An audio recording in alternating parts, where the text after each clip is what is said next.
Guys, welcome back to ఏంజెస్ world. ఈరోజు మన recipe పాల తాలికలు.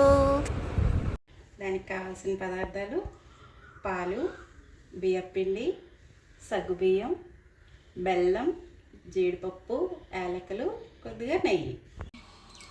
స్టవ్ వెలిగించుకొని మందపాటి గిన్నెలో పాలు పోసి మరిగించుకోవాలి.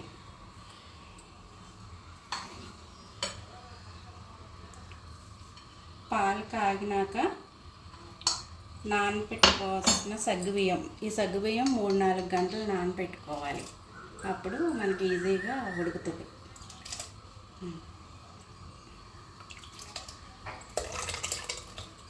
సగ్గుబియ్యం ఉడికేలోపు పక్కన స్టవ్ మీద వేడి నీళ్ళు పెట్టుకోవాలి పిండి కలుపుకోవడానికి. ఈ వేడి నీళ్ళలో కొద్దిగా బెల్లం వేసుకొని మరిగించుకొని కలుపుకుంటే పిండిలో తాలికలు తింటుంటే తీయగా ఉంటాయి. నెయ్యి. ఇప్పుడు స్టవ్ ఆఫ్ చేసుకోవాలి. ఇప్పుడు బియ్య పిండి పెద్ద గిన్నెలోకి తీసుకొని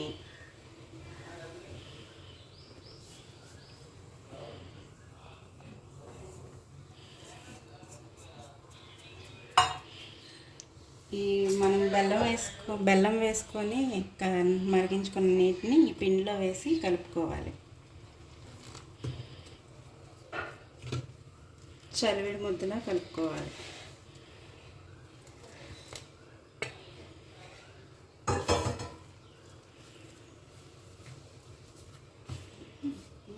ఇలా ముద్దలాగా చలివిడి ముద్దలాగా కలుపుకోవాలి. ఇలా కలుపుకున్న ముద్దని మనం తాలికల్లాగా చేసుకుందాం. ఇలా పాల తాలికల గిద్దలుంటే దానిలో పెట్టైనా ఒత్తుకోవచ్చు, లేదంటే చిన్న చిన్న ఉండలు తీసుకొని మనం చేతి మీద వేసుకొని ఇలాగా తాలికలు చేసుకోవచ్చు అన్నమాట. లావుగా కావాలంటే లావుగా చేసుకోవచ్చు, లేదంటే సన్నగా అయినా చేసుకోవచ్చు.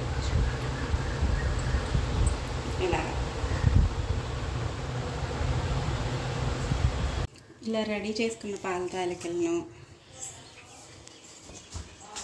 నిదానంగా పాలల్లో వేసుకోవాలి.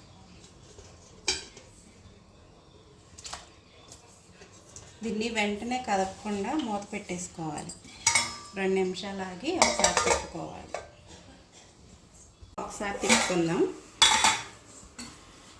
పాల తాలికలు నిదానంగా తిప్పుకోవాలి.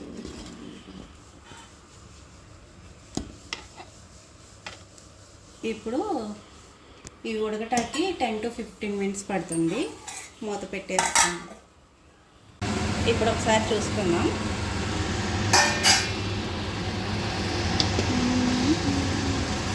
పాల తాలికలు ఉడికిపోయినాయి. ఇప్పుడు మన పాల తాలికలు ఇవి జ్యూస్గా కావాలంటే ఒక చిన్న బౌల్లో 2 స్పూన్స్ బియ్య పిండిలో వాటర్ కలుపుకొని ఇలాగా దీనిలో పోసుకుంటే జ్యూసీగా బాగుంటుంది. ఒకసారి కలిపేసుకొని దీనిలో బెల్లం వేద్దాం. చూసారా ఇలా చిక్కగా ఉంటుంది. ఇప్పుడు బెల్లం వేస్తాం.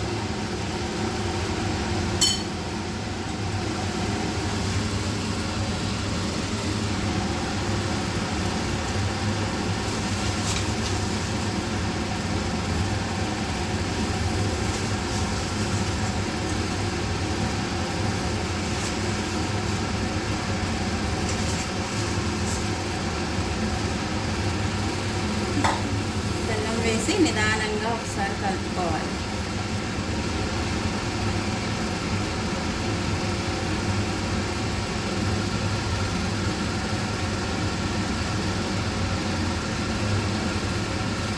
ఇందులో 2 యాలకులు కూడా వేసుకొని ఒక 2 నిమిషాలు దీన్ని ఇలా వదిలేయాలి.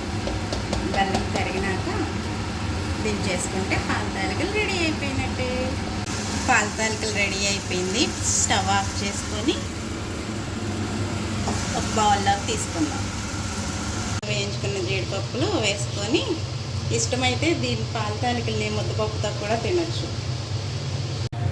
ఈ రెసిపీ కనుక మీకు నచ్చినట్లయితే మీరు కూడా ట్రై చేసి కమెంట్ బాక్స్లో మాకు చెప్పండి. Please like, share and subscribe.